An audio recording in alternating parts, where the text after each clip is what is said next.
पर 4 क्वेश्चन हम लोग कवर करेंगे। पहला क्वेश्चन है describe the main features of Wordsworth poetry. देखिए वर्ड्सवर्थ के पोएट्री के मेन फीचर्स को डिस्क्राइब कीजिए। तो यहाँ पर पहले देखो, यहाँ पर हमने अंडरलाइन कर दिया रूटेड इन इमोशन। वर्ड्सवर्थ की पोएट्री रूटेड इन इमोशन यानी कि इमोशन बेस्ड पर होती है, इमोशन या फीलिंग्स पर रूट होती है। और दूसरा नंबर इसमें ये अपने ऑन एक्सपीरियंस एंड इमोशंस, खुद के इमोशंस और एक्सपीरियंस में लिखते हैं, साथ में ही ये दूसरे के इमोशन या एक्सपीरियंस को जो ये फेस करते हैं उनसे वो भी ये अपने पोएट्री में लिखते हैं। और इनका बिलीव करते हैं कि इमोशंस एक पावरफुल तरीका है। He believed that emotions were a powerful way to connect with others. ये कहते हैं कि इमोशन एक पावरफुल तरीका जहाँ से हम एक दूसरे के साथ कनेक्ट हो सकते हैं। फिर वर्ड्सवर्थ जनरली ये मेमोरी के बारे में लिखते हैं और जहाँ पर ये बताते हैं कि किस तरह से मेमोरी की हेल्प से लाइफ में और पोएट्री को कैसे शेप दिया जाए, इसकी बात करते हैं। और विलियम वर्ड्सवर्थ जो है रोमांटिक पोएट में से एक हैं और ये कहीं ना कहीं इंडिविजुअल और ह्यूमन माइंड पर फोकस करते हैं। ये मतलब कौन? विलियम वर्ड्सवर्थ इंडिविजुअल माइंड और इंडिविजुअल ह्यूमन माइंड पर फोकस करते हैं। और वर्ड्सवर्थ बहुत सिंपल लैंग्वेज का यूज करते हैं ताकि अपने इनके ओपिनियन को दूसरा कोई समझ सके। और जैसे एक पोयम है इनका अर्ली स्प्रिंग में ये एक ग्रोव पर बैठते हैं और जहाँ पर ये 1000 ब्लेंडेड नोट्स को ऑब्जर्व करते हैं और नोट्स को सुनते हैं। इससे ये जाता है कि कहीं ना कहीं ये नेचर को बहुत ज़्यादा फेवर में करते थे। ग्रोव में बैठे हुए थे वृक्षों की। अच्छा आगे देखिए, ये स्पिरिचुअल लैंग्वेज का यूज करते हैं ताकि ये अपने एक्सपीरियंस को एक कैप्चर कर सकें, अच्छे से उस चीज़ को बांध सकें। फिर इसके बाद क्या है, जैसे देखिए इनका एक पोएम है the world is too much with us. इसमें वर्ड्सवर्थ जो हैं कहीं ना कहीं मॉडर्न वर्ल्ड के स्पेंडिंग और उसके जो है गेटिंग की बात करते हैं, उस पर फोकस करते हैं किस तरह से मॉडर्न वर्ल्ड अपना टाइम किन किन चीज़ों में स्पेंड कर रहे हैं। और साथ ही में ये मॉडर्न वर्ल्ड के पीपल के इग्नोरेंस की बात की है कि किस तरह से लोग मॉडर्न वर्ल्ड के जो लोग हैं वो नेचुरल वर्ल्ड को इग्नोर कर रहे हैं, यानी कि इग्नोरेंस ऑफ नेचुरल वर्ल्ड की बात करते हैं लोगों के। और जो मॉडर्न पीपल हैं वो आजकल कॉमर्शियल चीज़ों पर फोकस करते हैं, मीन्स उनका ध्यान जो है नेचुरल ब्यूटी की तरफ बिल्कुल कभी जाता ही नहीं और ना ही उस नेचुरल ब्यूटी को लंबे समय तक फेस कर पाते हैं। और अपना पावर, अपनी चीज़ों को, अपने मेमोरी को बाकी सारी वर्ल्ड की लग्जरियस चीज़ों में बेस्ट कर देते हैं। और ये एक पोएम है इनका सोलिटरी रीपर। तो सोलिटरी रीपर के थ्रू ये विलियम वर्ड्सवर्थ स्ट्रॉन्ग पावर पर फोकस करते हैं कि इंडिविजुअल माइंड और ह्यूमन माइंड को ध्यान में रखते हुए किस तरह से ये अपनी पावर को फोकस में किए हैं। और इनका जो आगे अगर बात करें तो इनका एक पोएम है lines composed a few miles above Tintern away, जिसमें ये खुद विलियम वर्ड्सवर्थ अपने चाइल्डहुड की मेमोरीज की बात करते हैं, जहाँ पर ये बताते हैं कि अपनी डोरोथी के साथ में जब टिंटर्न अवे पर गया था तो किस तरह से नेचर ने मुझे अट्रैक्ट किया था। और जब पर्सन की सोल नेचुरली जो है नेचर के क्लोज हो जाती है तो वहाँ पर एक अलग ही प्रकार की हैप्पीनेस फील होती है। और ये चीज़ ऐसी हैप्पीनेस ये जो है few miles above Tintern away poem में इन्होंने दिखाया है, बहुत अच्छे से उसका डिस्क्रिप्शन दिया है। अब जैसे यहाँ पर है पोएट्री के बारे में थोड़ा सा है। Poetry has a great fortune our traditional believes have been second. देखिए सीधा यहाँ पोएट्री के पास एक बहुत अच्छा फॉर्चून होता है कि किस तरह से लोग पोएट्री में जो भी फैक्ट होती है उस चीज़ को फॉलो करते हैं। और एक चीज़ है पोएट्री में जो आइडिया होता है ना वही सब कुछ होता है, बाकी सारा तो संसार का इल्यूजन होता है। जैसे पोएट्री के थ्रू पोएट अपने अंदर के फीलिंग्स, इमोशंस को एक्सप्रेस करते हैं, आइडियाज को बताते हैं। अब जैसे यहाँ पर आप देख सकते हैं 3 estimates for analysing poetry. Poetry के एनालाइज के लिए जनरली 3 एस्टिमेट्स का यूज किया जाता है, historical estimates, personal estimates, real estimates. अब इन्हीं अगर जैसे पोएट्री को इस बेस पर लिखा जाए कि 3 एस्टिमेट्स होता है कि आगे चलकर हमारी पोइट्री को अगर कोई एनालाइज भी करेगा तो अगर जैसे historical estimate, personal estimate, real estimate, इनमें सबसे अच्छा जो एस्टीमेट है रियल एस्टीमेट है। तो रियल एस्टीमेट के बेस पर बेस्ट होना चाहिए। और कुछ लोग तो पोइट्री के एनालाइज के लिए टच स्टोन मेथड का यूज करते हैं, जहाँ पर एक वर्क का कंपैरिजन किसी दूसरे वर्क से करते हैं। ऐसा जनरली मैथ्यू आर्नोल्ड ही करते हैं। पोइट्री के पास से एक बहुत अच्छा ग्रेट फॉर्चून होता है, जहाँ पर पोइट्री में सीधा सीधा ही बताया जाता है कि आइडिया सब कुछ है और बाकी सब तो दुनिया का सब बेकार है, मीन्स एक तरह से इल्यूजन है ना।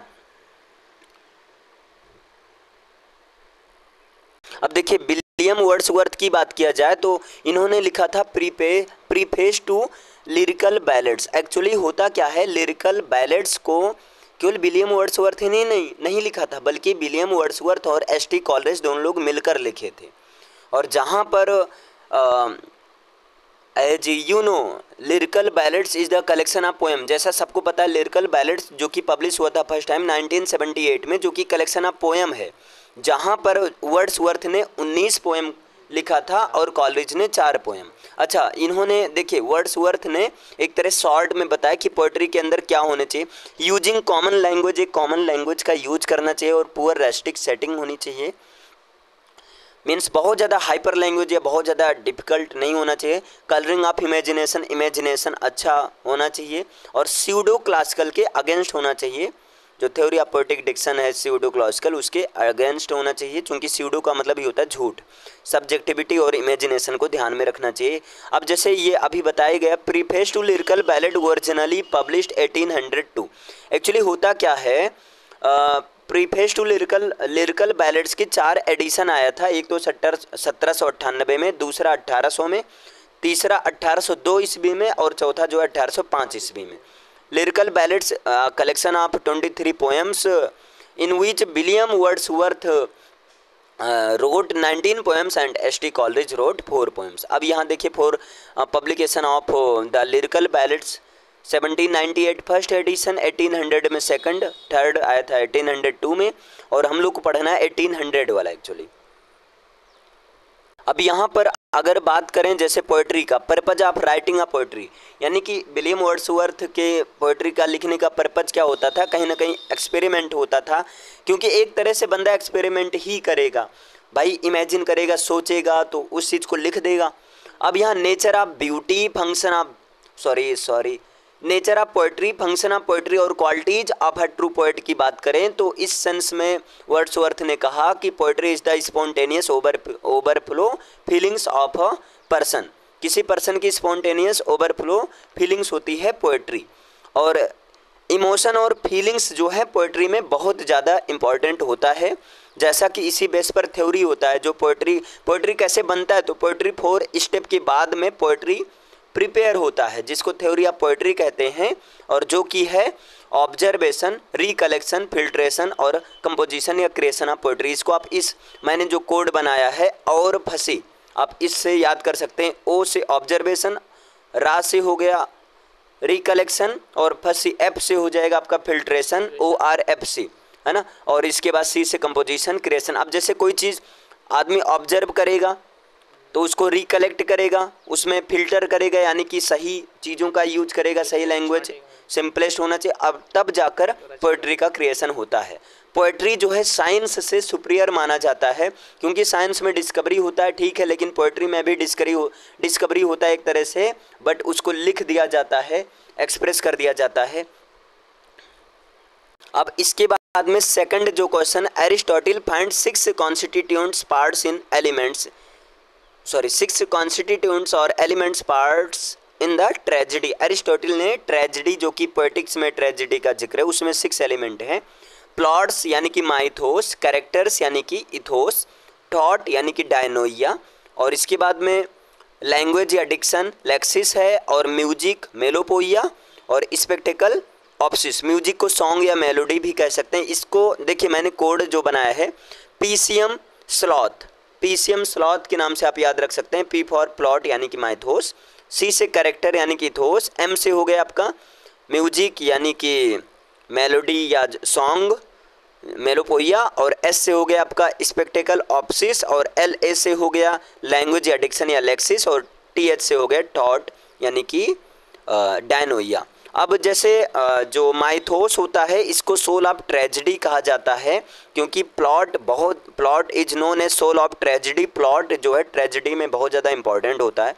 कितनी भी अच्छी ट्रेजेडी हो लेकिन अगर उसकी प्लॉट अच्छी ना हो तब वो बेकार जाती है।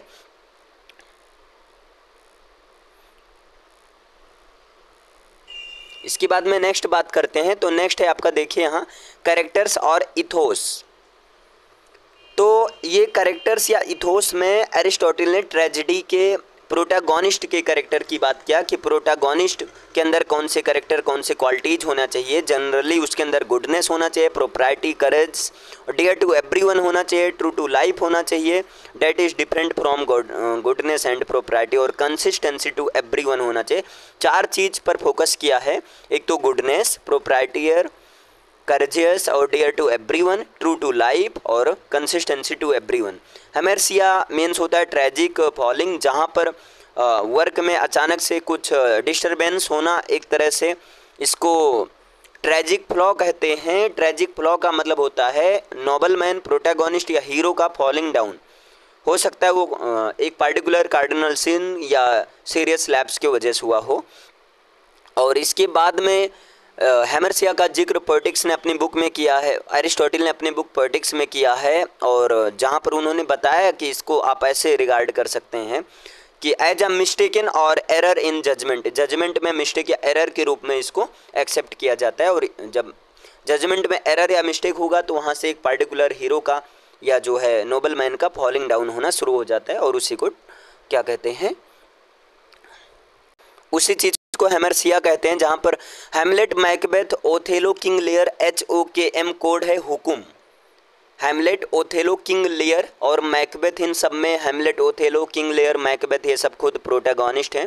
ये सब कहीं ना कहीं बहुत ज़्यादा प्ले में सफ़र करते हैं, और सफ़र करने एक ट्रेजिक फ्लॉ होता है, हेमेरसिया होता है। थॉट की बात करें तो एरिस्टोटल ने बहुत ज़्यादा इसके बारे में नहीं कहा है। इन्होंने सीधा कहा कि थॉट एक तरह से मैंस के मेंटल या इमोशनल रिएक्शंस को समझता है और एक तरह से रिएक्ट भी करता है। थॉट के ही बेस पर लोग रिएक्शन करते हैं।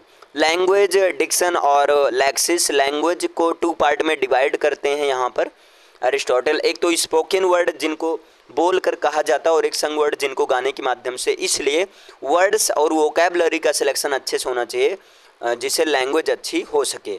बिकॉज लैंग्वेज और diction is the expression of meaning in words may be that is verse और प्रोज। देखिए डिक्शन जो होता है एक तरह से मीनिंग का एक्सप्रेशन होता है वर्ड्स के थ्रू, अब चाहे वो वर्स हो चाहे वो प्रोज हो, लेकिन तो मीनिंग ऑफ एक्सप्रेशन होना चाहिए। इसलिए वर्ड्स और वोकैबलरी का सिलेक्शन अच्छे से होना चाहिए। अब बात करते हैं म्यूजिक या मेलोपोइया की। तो म्यूजिक या मेलोपोइया के सेंस में ये, जैसे म्यूजिक के ग्रुप को सिंगर्स के ग्रुप को कोरस बोला जाता है, तो ग्रीक कोरस और जो एक्टर्स हैं इन सब के पास इतनी लिबर्टी होनी चाहिए कि वो जो हैं सारे प्रकार के प्रिवेलेंट म्यूजिकल फॉर्म्स को without any restrictions for ritual reasons वो उसको परफॉर्म कर सकें। और दूसरा नंबर ये जो है कल्चरल रिफरेंस के में एक तरह से वास्ट एरिया प्रोवाइड करता है, चूँकि म्यूजिक जो होती है जान होती है। आगे स्पेक्टेकल या ऑप्सिस की बात करें तो स्पेक्टेकल को स्टेज रिप्रेजेंटेशन कहते हैं, नाम से ही क्लियर होता है। और ये लास्ट पार्ट है 6 एलिमेंट्स का, जहाँ से जिसमें आर्ट ऑफ पोएट्री की बात होती है, और एक स्टेज मैकेनिक के थ्रू मतलब स्टेज परफॉर्मेंस के थ्रू आर्ट ऑफ पोएट्री को दिखाया जाता है स्टेज के थ्रू। और everything visual in theatre, theatre में हर चीज़ें विजुअल होती हैं, है ना, चाहे इन्फॉर्मेशन कुछ भी हो, जैसे information such as information of dance in the chorus, costumes, movement, gestures and hand signs of the actors. तो ये सारी चीज़ें विजुअलाइजेशन पर बेस्ड होता है, और बहुत ज़्यादा इम्पोर्टेंस तो नहीं है, लोएस्ट इम्पोर्टेंस है स्पेक्टेकल का, लेकिन कहीं ना कहीं लिटरेचर में तो काम तो है ही इसका, क्योंकि 6 एलिमेंट्स में आता है। अब देखिए 6 एलिमेंट्स, ये ट्रेजेडी के जो 6 एलिमेंट्स हैं, एक्चुअली एरिस्टोटल ने पोएटिक्स को लिखा जरूर है, लेकिन पोएटिक्स में एरिस्टोटल ने जनरली ज़्यादा ट्रेजेडी के ही बारे में बताया। यद्यपि पोएटिक्स में ये कहा है कि एरिस्टोटल ने सारे जेनरा के बारे में बात किया, सारे फॉर्म्स के बारे में बात किया, लेकिन ज़्यादा फोकस इन्होंने ट्रेजिडी के बारे में बात किया। और इसलिए पोएटिक्स में, अगर पोएटिक्स की बात करें तो पोएटिक्स 50 पेजेस का इनका ट्रिएटाइज वर्क है, जहाँ पर 26 स्मॉल चैप्टर हैं। और जनरली वैसे ट्रेजिडी को 3 सेक्शन में डिवाइड किया जा सकता है ओवरऑल। एक तो जैसे ट्रेजिडी, कॉमेडी, और एक और है ट्रेजिडी के 6 एलिमेंट्स हैं।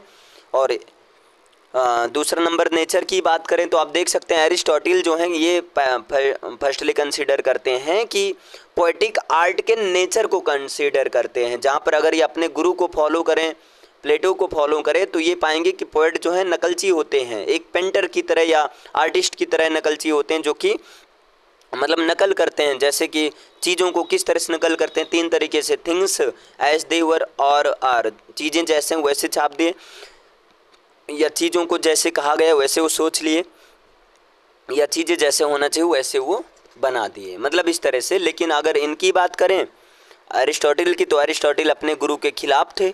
प्लेटो ने कहा था कि poetry is the thrice removed from reality, but Aristotle ने कहा कि poetry is the imitator of the imagination, means एक इमेजिनेशन, सॉरी कंफर्म नहीं है, अरिस्टोटल ने उनके खिलाफ थे। कुल मिलाकर अरिस्टोटल ने कहा कि poetry is the realistic image of persons life, मतलब पोएट्री के थ्रू किसी पर्सनस की लाइफ को रियलिस्टिक को दिखाया जाता है, क्योंकि इमेजिनेशन बहुत ज़्यादा ज़रूरी है। कोई भी चीज़ इन्वेंट होने के लिए इमेजिनेशन होना पहली प्रायोरिटी होती है। जब तक किसी चीज़ का इमेजिनेशन होगा तब तक कहाँ किसी चीज़ का इन्वेंट हो ही नहीं सकता है। अब यहाँ पर नेक्स्ट बात करें होम कमिंग, तो होम कमिंग को हैरोल्ड पिंटर ने लिखा। अब होम कमिंग क्या है, 2 एक्ट का प्ले है, 1964 में लिखा गया लेकिन 1965 में पब्लिश हुआ।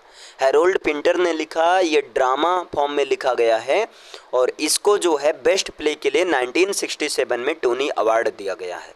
इसके थीम की बात करें तो मेन एंड वीमेन को दिखाया गया है, पावर एंड सुपीरियरिटी की बात किया गया है, जहाँ पर मेल डोमिनेटेड सोसाइटी में रुथ के माध्यम से एक तरह से फीमेल पावर को फोकस में किया गया है, किस तरह से लस्ट इन सब की हेल्प से वो मेल डोमिनेटेड सोसाइटी पर राज करती है, मेल पर राज करती है। नॉलेज एंड मीनिंग को, सेक्स, लस्ट, इन सब की बात हुई है। कैरेक्टर्स में बात करें तो मैक्स है जो कि 70 साल का है और फैमिली का पैट्रियार्क है। मैक्स के 3 बेटे हैं, लैनी जो कि 30 साल का है, मैक्स का बेटा है, और एक पिंप है, ये प्रोस्टिट्यूट की दलाली करता है। सैम बात करें तो सैम जो है इसका बेटा तो नहीं है, लेकिन सैम जो है मैक्स का भाई है, जो कि 63 साल का है। मैक्स का भाई है जो कि पेशे से एक शॉफर है, CHAUFFEUR, शॉफर है, जो कि शॉफर मीन्स होता है टैक्सी ड्राइवर। जॉय जो है मैक्स का लड़का है, जो कि मिडिल 20s का है, और ये जो है बॉक्सर की ट्रेनिंग करता है। टैडी जो है teddy is also the son of max. Teddy जो है मैक्स का बेटा है, जो कि मिडिल 30s का है, अमेरिका में फिलॉसफी का प्रोफेसर है और मैक्स का बेटा है। और टैडी की वाइफ रुथ, जो कि एक ही यहाँ पर फीमेल को दिखाया गया है, जैसा कि 2 फीमेल का जिक्र किया गया है, जैसी मैक्स की वाइफ, लेकिन जैसी जिंदा नहीं है प्ले में। जिंदा कौन है, रुथ है। रुथ एक वुमेन है जो कि 30s है और टैडीज की वाइफ है। रुथ के माध्यम से एक तरह से सेक्सुअल, मतलब रुथ की कंपैरिजन कहीं ना कहीं जैसी से किया गया है। और टैडी के साथ रुथ की भी रिटर्निंग होती है लंदन फैमिली में, जो कि नॉन ट्रेडिशनल फैमिली, इसलिए तो इस प्ले का नाम रखा गया द होम कमिंग।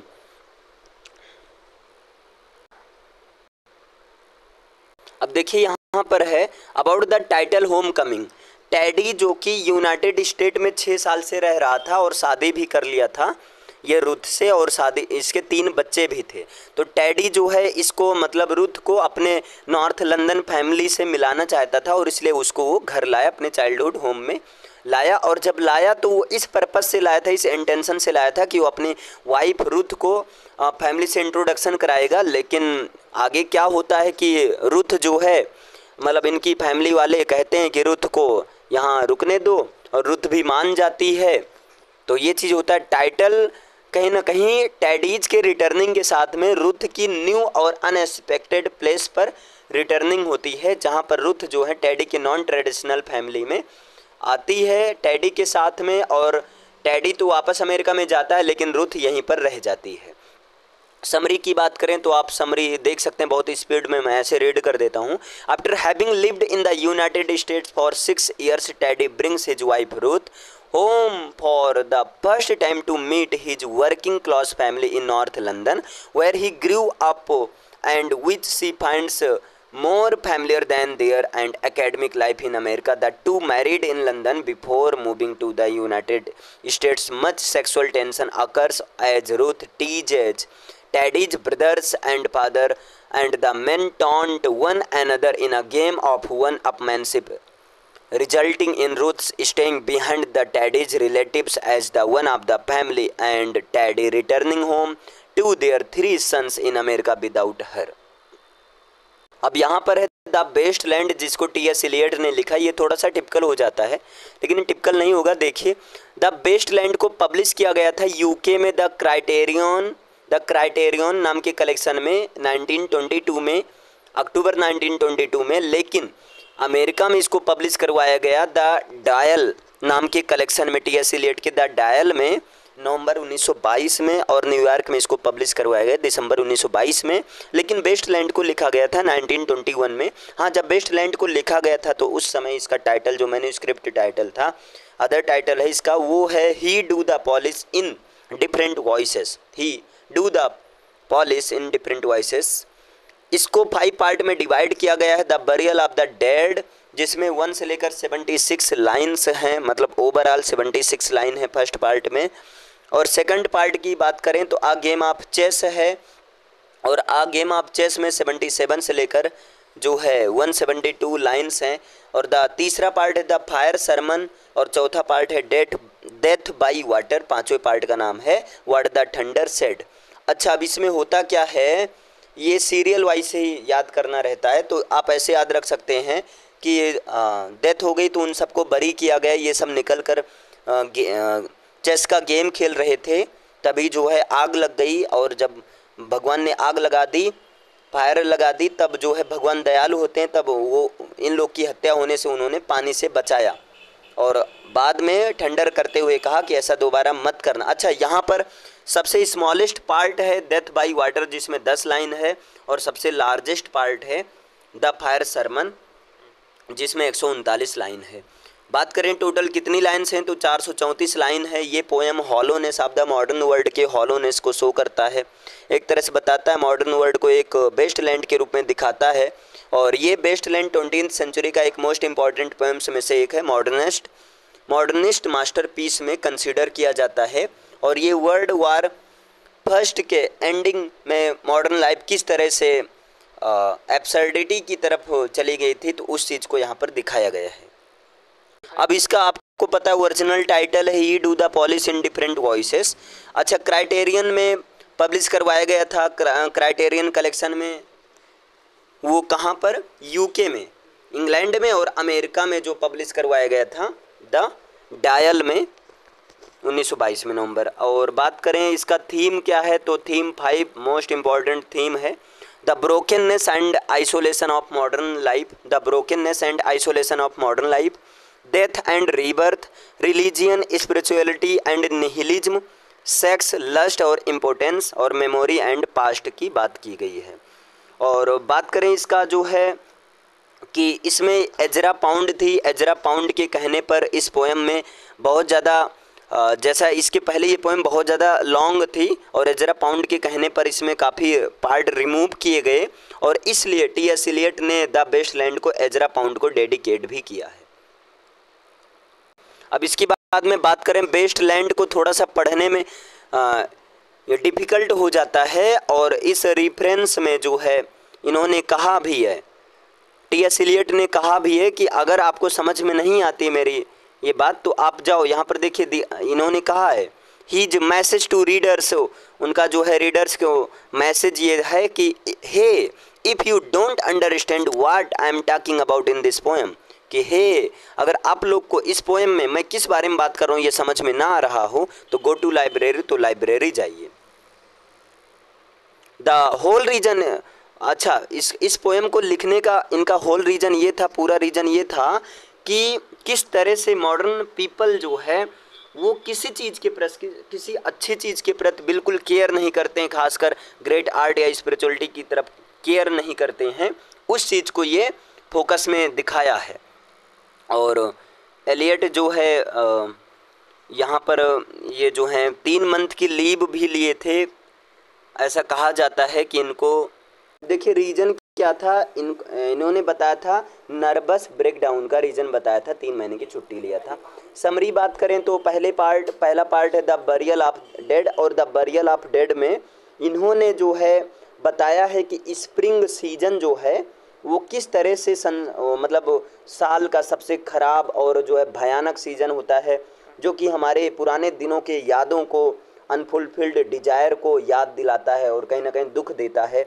और पोएम जो है, फिर इसके बाद पोएम में बात होने लगती एक एक महिला जिसका नाम मैरी है, उसकी बचपन की यादों के बारे में बात होने लगती है। और तभी ये पोएम जो है, इस पोएम में जो है कुछ ऐसे डेड ट्रीज, ऐसे जो बेस्ट लैंड की बात होती है, जो कि अब ग्रोइंग स्टफ, जो कि ग्रो नहीं कर रहे हैं।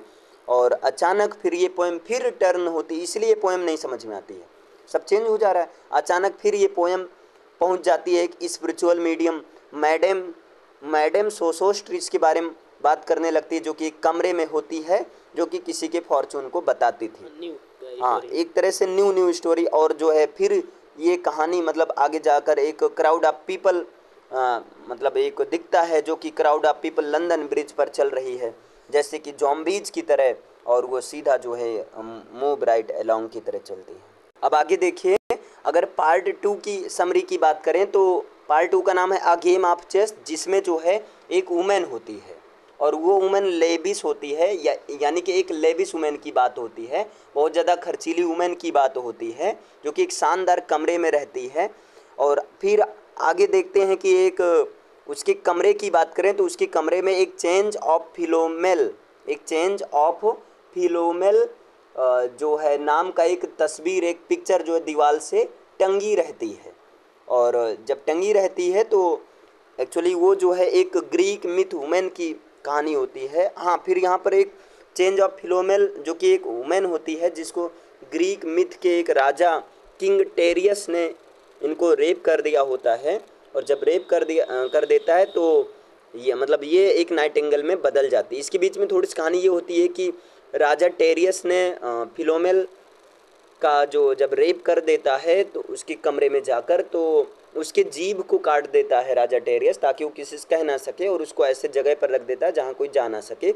लेकिन ये फिलोमेल औरत जो है, ये जो है अपनी ड्राइंग के थ्रू ये सारी सच्चाई अपने सिस्टर को बताती है, और वो और उसकी सिस्टर मिलकर राजा के बेटे को मार देती है, और उसके राजा के बेटे के सिर को अलग करके बाकी सारे बॉडी पार्ट का मांस बनाकर राजा को खिलाती है।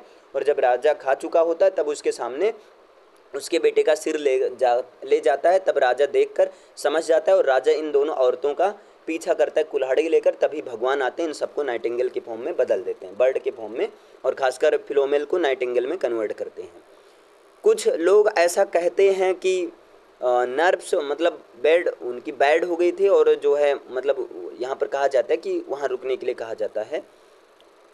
फिर इसके बाद में क्या होता है, मतलब ये कहानी तुरंत फिर एक उसमें चेंज होता है कि 2 वुमेन हैं, है ना, 2 वुमेन हैं जो कि मतलब ये सोचती हैं कि थोड़ी देर और यहीं पर रहा जाए, बात किया जाए, और जो है पब के बंद होने के पहले थोड़ा सा पब चोरी छुपके चुरा कर मतलब पिया जाए। इसके साथ में ये सेकंड वाला जो है सेकंड पार्ट एंड होता है। अच्छा, एलियट का ये इनका वर्क टिपिकल क्यों हो जाता है? Because Eliot has used a lot of quotations, references and footnotes. Eliot एक बहुत ज़्यादा मात्रा में कोटेशंस, रेफरेंस और फुट नोट्स का यूज करते हैं। इसके साथ में ये डिफरेंट लैंग्वेज को यूज किए हैं, जैसे फ्रेंच, जर्मन, काफ़ी बड़े ज्ञाता थे ये।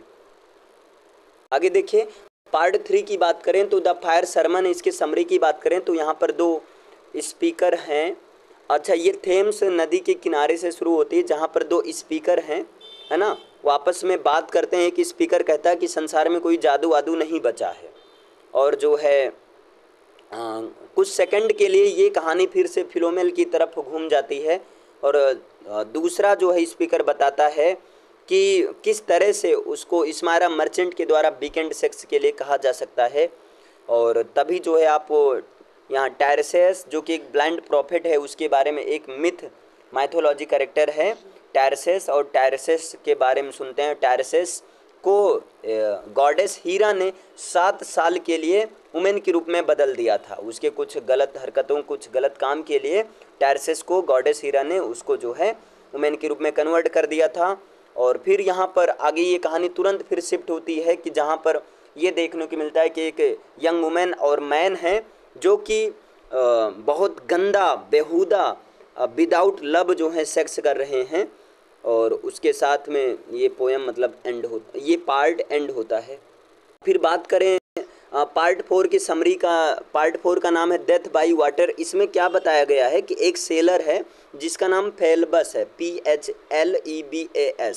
फेलबास नाम का एक सेलर है, उसको बहुत ज़्यादा प्राउड हो जाता है और इसी प्राउड के साथ में वो बॉटम ऑफ द ओशियन चला जाता है। और जब बॉटम ऑफ द ओशियन में डिकेज हो जाता है तो वहाँ पर वो वाटर के वजह से मर जाता है। तब इस पोएम के थ्रू मतलब पोएम में इस पार्ट के through, death by water part के थ्रू स्पीकर T.S. एलियट ने ये बताने का प्रयास किया है कि इस यंग वुमेन के माध्यम से कि अगर कभी आप बहुत ज़्यादा प्राउड फील करने लगो तो आप इस वुमेन फेलबास के बारे में सोच लो, आपको समझ में आ जाएगा, प्राउड फील नहीं करोगे। Part 5 what the thunder said के समरी की बात करें तो पार्ट 5 एक लैंडस्केप स्टोनी लैंडस्केप के बारे में बात करता है जहाँ पर कोई पानी नहीं है और दो लोग हैं आपस में बात कर रहे हैं और एक लोग कह रहा है कि मुझे ऐसा, तीसरा कोई लग रहा है जैसे आंखों के सामने झिल्ली टाइप लगता है, अपीयर होता है, इस बारे में बात कर रहा है। और जैसे वो मतलब उसका पीछा करता है, उसको छूने का प्रयास करता है, दूसरे से बताता है, वो डिसअपेयर हो जाता है, लेकिन वो झिल्ली ऐसे बनते बिगड़ते आंखों के सामने। फिर एक ड्रामेटिक मोमेंट की बात होती है यहाँ पर, और ड्रामेटिक मोमेंट में क्या होता है, इस पार्ट में एक थंडर अकर्स होता है और उस थंडर के दौरान स्काई से, आसमान से एक थंडरिंग होती, गर्जना होती है और उस बादल की गर्जना के साथ में संस्कृत के 3 वर्ड्स सुनाई देते हैं, दत्ता, दयाध्वम और दमयत्ता। जहाँ पर दत्ता का मतलब होता है गिव देना, दयाध्वम का मतलब होता है सिंपैथाइज दया करना, सहानुभूति करना, सहानुभूति रखना, और दमयत्ता मीन्स होता है कंट्रोल करना, नियंत्रण करना। और फाइनली ये पोएम जो है repetition of word Shantih से by repetition of the word Shantih, repetition की स्पेलिंग गलत है सॉरी। फाइनली ये part repetition of the word Shantih by 3 times, यानी शांति शांति शांति से ये एंड होता है, जहाँ पर शांति का मतलब होता है, वैसे अगर 2 सेंस में लिया जाता है कि एक इंसान को दिल से, दिमाग से और जो है वैसे मतलब कैरेक्टर से अच्छा होना चाहिए। और दूसरा नंबर ज़्यादा फोकस किया गया है कि प्रेजेंट, फ्यूचर और पास्ट जो है सारी चीज़ें प्रेजेंट, फ्यूचर या पास्ट सिचुएशन को डिनोट करती हैं। और फाइनली T.S. एलियट इस स्लोगन के साथ में शांति शांति शांति के साथ में अपना पोएम को एक होप, एक उम्मीद के साथ कि फाइनल वर्ड, ये वर्ड जो कुछ सीखेगा, कुछ एडॉप्ट करेगा, उसके साथ में इसको ये एंड करते हैं। Okay, thank you.